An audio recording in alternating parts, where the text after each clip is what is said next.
प्रिय स्टूडेंट, आज हम गोली दर्पणों द्वारा प्रतिबिंब बनने के नियम पढ़ेंगे। गोली दर्पण से प्रतिबिंब की स्थिति निर्धारण करने के लिए निम्नलिखित नियमों का उपयोग किया जाता है।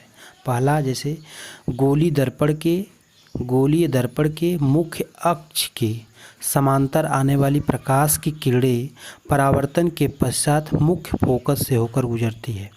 अवतल दर्पण में या मुख्य फोकस से आती हुई प्रतीत होती है। जैसा आप फिगर में देख रहे हैं, अवतल दर्पण में क्या हो रहा है, यह मुख्य अक्ष के समानांतर चलने वाली जो प्रकाश की किरणें है, यह परावर्तन के पश्चात मुख्य फोकस से होकर गुजर रही है अवतल दर्पण में। और उत्तल दर्पण में क्या होता है, मुख्य फोकस से आती हुई प्रतीत होती है। यह पहला नियम।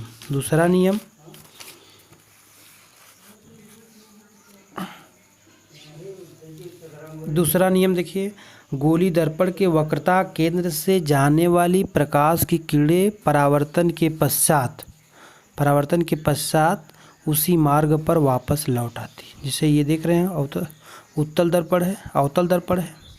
ये क्या हो रहा है, जब प्रकाश की किरणें वक्रता केंद्र से गुजरती है तो उसी माध्यम में वह वापस लौट जाती है, उसी मार्ग पर।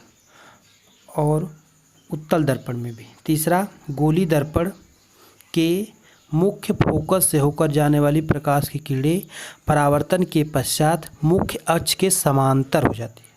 जैसा आप फिगर में देख रहे हैं, गोली दर्पण के मुख्य फोकस से होकर जाने वाली प्रकाश की किरणें परावर्तन के पश्चात मुख्य अक्ष के क्या हो जाती है, समांतर हो जाती है। जैसे मुख्य फोकस से होकर गुजर रही है और उसके बाद कैसे चली जा रही है, मुख्य अक्ष के समांतर चली जाए।